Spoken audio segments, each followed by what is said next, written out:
This is Letter from America, March 17. Today's topic is Panicking Mnangagwa and ZANU PF are now in an organic crisis. The key points in today's Letter from America: 1. Mnangagwa and ZANU PF have failed Zimbabwe after 42 years of misrule. More than 60% of the Zimbabwean population is living under extreme poverty conditions. 2. Zimbabweans are rising and organizing under the CCC banner to end ZANU PF misrule. 3. ZANU PF's idea of the Second Republic, led by Mnangagwa, is a false narrative, a cheap trick to gain votes from Zimbabweans. 4. Through social media, facts on the ground show that CCC reaches far more Zimbabweans than the combined state media, radio, and television audiences. It looks like just about everyone in Zimbabwe has had enough with Mnangagwa and ZANU PF. A new wave of defiance, like the winds of change, is sweeping across the country. In the past week, political rallies by CCC, Monzora's MDCT, and ZANU PF have given an insight into how the political tides are turning in the country. The rallies contained lessons to be learned for each party. Zimbabweans seem to have made a choice on their leadership. There can be no doubt about this. For ZANU PF, the lesson is their old strategies of intimidating supporters for the opposition parties, their monopoly of the state media, and other attempts to rig the election results are now meeting a formidable challenge from the new generation of Zimbabweans. Young Zimbabweans, who form more than 70% of the national population, have absolutely no allegiance to ZANU PF on the basis that ZANU PF fought the War of Liberation. 70% of the Zimbabwean population was not yet born when independence came to the country. The same 70% are, and even more, are now unemployed. Many of them have not seen a pay slip to their name in their lives. A lot more of them exist on informal trade to make money. At least 70% of the Zimbabweans are now very much aware that ZANU PF has misruled Zimbabwe for 42 years now. ZANU PF is trying to avoid liability and accountability by saying theirs is a second republic, which came in power after the overthrow of Mugabe in 2017. This is a false narrative. ZANU PF is therefore saying that many problems, or any problems faced by the country before 2017, are the responsibility of the late Mugabe. The Second Republic, as I said, is a false narrative. Zimbabwe is still under the First Republic.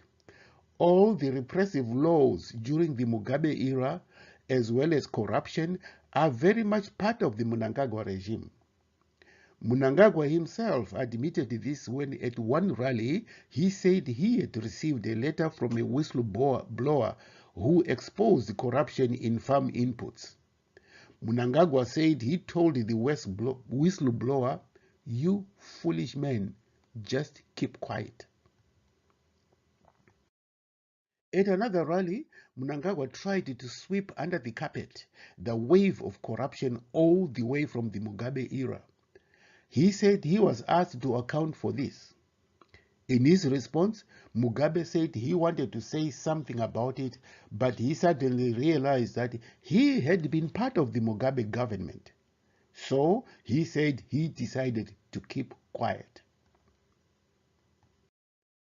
These two statements by Mnangagwa at two rallies speak volumes, and Mnangagwa's message is clearly that he and his so-called Second Republic will not do anything to address the problems of ZANU PF violence and corruption. And what has ZANU PF done for Zimbabweans in the past 4 years that it has ruled the country? ZANU PF apologists will boast that they fought a war of liberation and brought independence to Zimbabwe. But what kind of independence?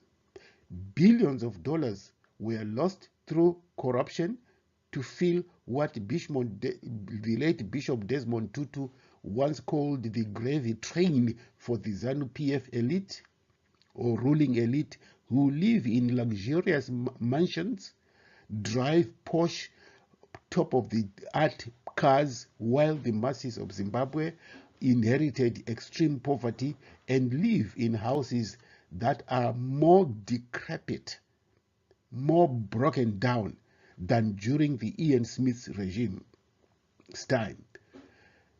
Today, more than 60% of Zimbabweans live in extreme poverty. One of the best answers to this question, what kind of independence did Zimbabweans get, can be viewed from two lines in a song, in a 1979 song, Me and Bobby McGee. Country musician Chris Christopherson sings, "Freedom is just another word for nothing left to lose.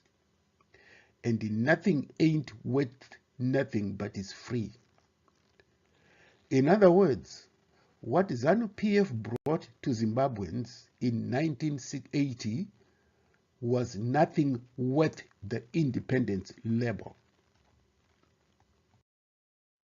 A Senegalese economist, noting the impoverishment of post-colonial Africa, remarked that before independence, the oppressed people of Africa were crying, "When will independence come?" But today, now that independence has come, now that the people of Africa have had experiences in the post-colonial independence, in the post-colonial Africa, and seeing no changes in their conditions, are asking, when will independence end? Zimbabweans are openly and loudly stating Smith was better than Mugabe or Mnangagwa. It's not that they liked Smith. All they were saying was Smith was the better devil than the current devil. What Zimbabweans see in Mnangagwa is the continuation of Mugabe and all the evils that he stood for. That is violence, corruption, and misgovernance, as well as use of the captured state to promote the interests of ZANU PF. One example is the selective application of laws to favor ZANU PF and disadvantage the opposition CCC. The selective application and misinterpretation of the Maintenance Order and Peace Act or MOPA has led to police taking very harsh actions, some of them illegal, against CCC, but allowing ZANU PF to do exactly what the police are punishing the CCC for. MOPA was passed to repeal the Public Order and Security Act, or POSA, an earlier but still very controversial law. But MOPA and POSA are the same. They are two sides of the same coin of oppression and repression. Only 3 provisions in POSA were repealed in MOPA. Recent statements by Mnangagwa opposing violence and by Chiwengwa apparently accusing the police of banning CCC rallies in Marondera were like crocodile tears. Yet both Mnangagwa and Chiwengwa never uttered a word condemning the ZANU PF thugs who harassed and unleashed violence on CCC rallies. And the press statement by the Commissioner of Police explaining the role of the police was, to put it very mildly, complete and unadulterated nonsense, pure and absolute fiction. The police commissioner, in his splendid glory of ignorance, a kind of a noble savage, did not seem to know that MOPA does not give police the authority to allow or not allow rallies. They need only to be notified. In the case of Gokwe rally for CCC, police said they could not allow the rally because they did not have sufficient manpower to assure the rally's security. But CCC went ahead and held the rally. Guess what happened? Police came in full force to disperse the rally. Where did that manpower come from? Why was it not used for the security of the rally? One Zimbabwean asked, how come both ZANU PF and Monzora rallies did not need security clearance? He suggested that the police statement was in fact written from the ZANU PF headquarters. Unfortunately, the professionalism of the police is being compromised by ZANU PF. One very slight glimmer of hope for Zimbabwe is that some police are getting tired of being used by ZANU PF. They have said so in private. Last week, Letter from America talked about the winds of change sweeping across Zimbabwe. There are new internal and regional developments that are working against ZANU PF. This places ZANU PF in an organic crisis. What is an organic crisis?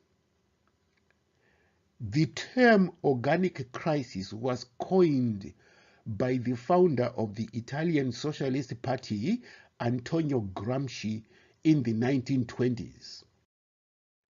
In his analysis of state terrorism represented by the Italian Fascist Party, Gramsci argued that an organic crisis within a state occurs when the state is surrounded and challenged from all sides by all kinds of forces like workers' unions, college students, teachers' unions, churches, opposition parties, business people, and sometimes the middle class or the nobility. Given this state of organic crisis, the state will resort to all measures to survive. The fascist regime in Italy was characterized by inflicting violence, kidnappings, and torturing and jailing opposition party members, exactly what is happening in Zimbabwe today. The same situation prevails in Zimbabwe today. To survive, ZANU PF uses the captured state to brutalize, kill, and harass members of the CCC as well as other civic groups and organizations. However, ZANU PF will now have an uphill struggle, especially against the strong headwind of young Zimbabweans. The CCC's strength is built on a solid foundation of the youths who constitute more than 70% of the national population. Some people call it the youth revolution, not only in Zimbabwe, but in Uganda, where the youthful Bobi Wine enjoys tremendous support. Bobi Wine would have won the last elections, but his victory was stolen by the incumbent Yoweri Museveni. Bobi Wine's stolen election victory was similar to that of Nelson Chamisa, who won the 2018 presidential election, but ZANU PF switched the votes in favor of Mnangagwa. And just this week, in South America, the new president of Chile, Gabriel Boric, is only 36 years old, and his victory was fueled by youths and the millennials. The geopolitics of the time now point to the emergence of youth leaders as a powerful social and political force, and Zimbabwe is following the same trend. Internally, there is a new coalition forming against Mnangagwa and ZANU PF in Zimbabwe.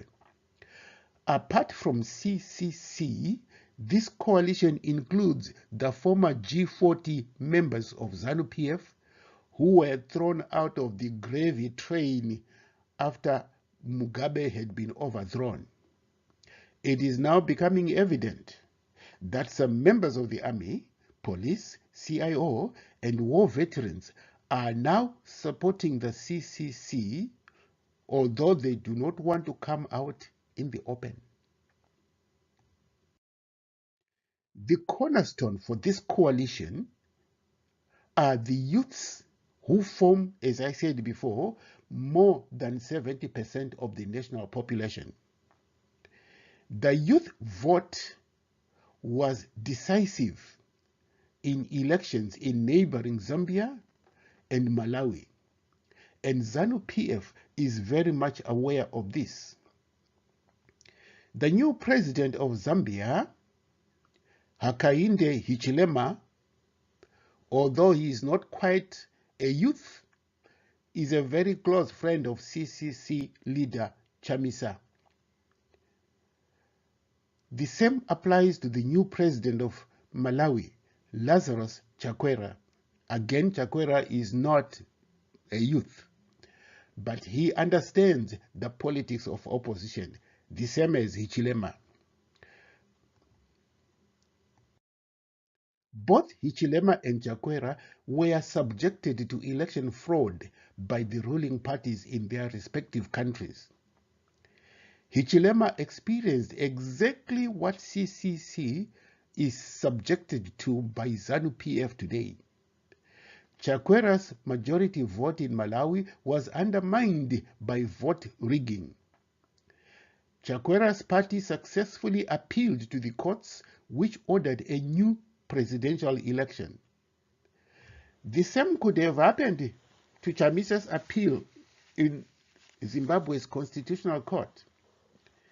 But unfortunately, all these Zimbabwean judges were a captured judiciary and absolutely incapable of rendering a fair justice. Yet another friend of CCC will be Raila Odinga, who is widely expected to be the new president of Kenya after the general elections scheduled for August 9, 2022 this year. The current president, Uhuru Kenyatta, will not run for re-election because of the presidential term limits. Uhuru has just endorsed opposition leader Raila Odinga to succeed him. This was a remarkable development.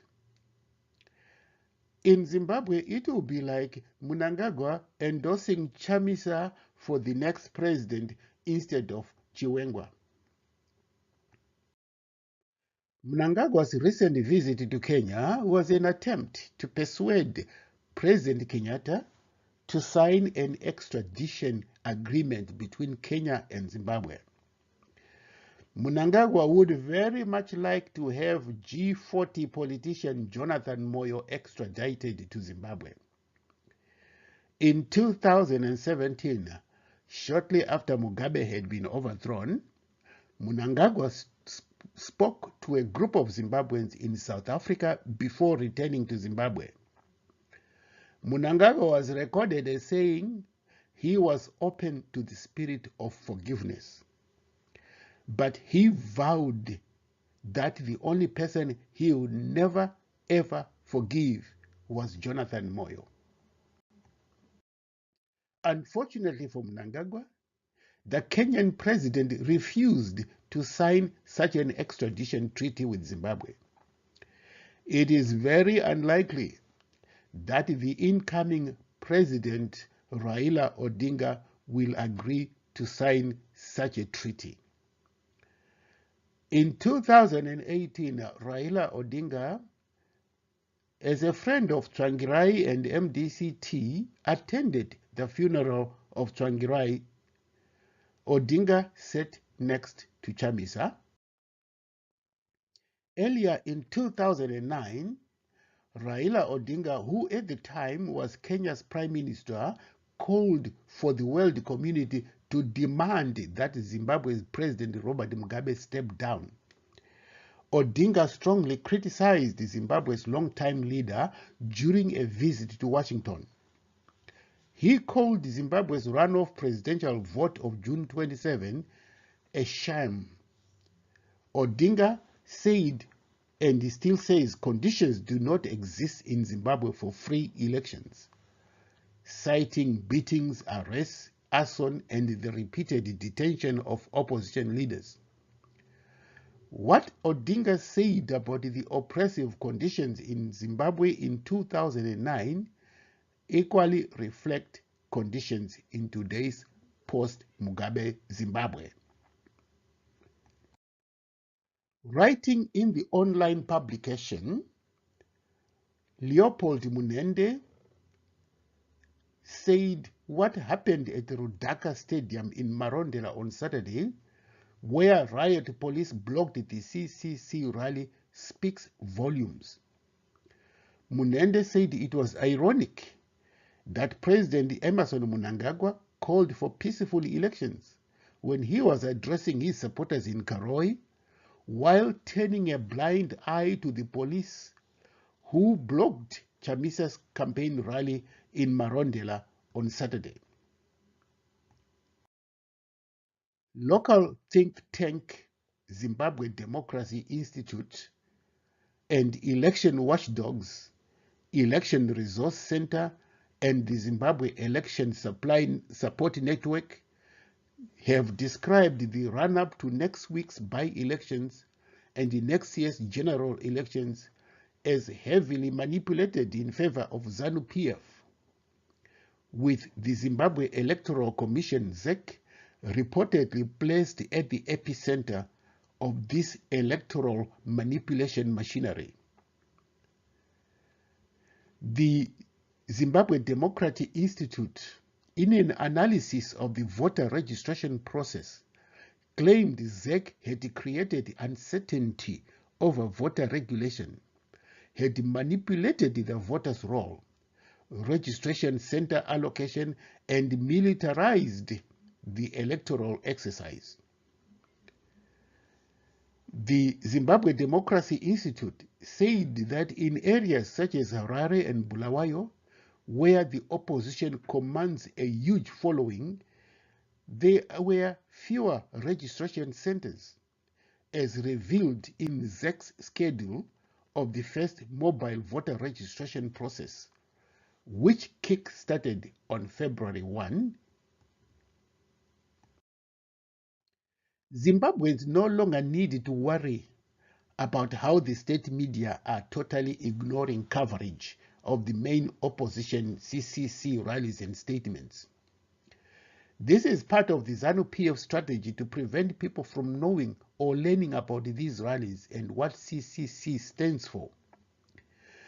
In today's age of the social media, where more than 60% of Zimbabwean youths have access to cell phones and to the social media, news and information about CCC is now reaching far more Zimbabweans than the combined circulation and viewership of the state media.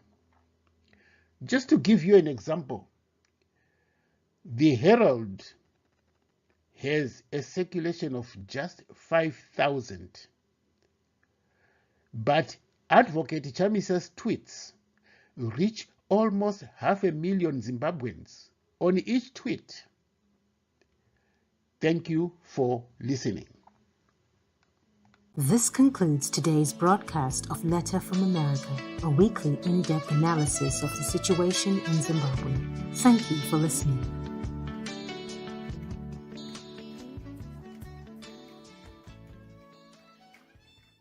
This concludes today's broadcast of Letter from America, a weekly in-depth analysis of the situation in Zimbabwe. Thank you for listening.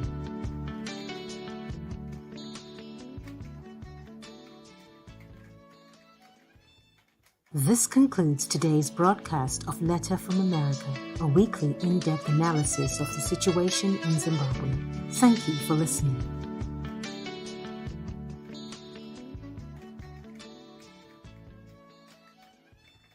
This concludes today's broadcast of Letter from America, a weekly in-depth analysis of the situation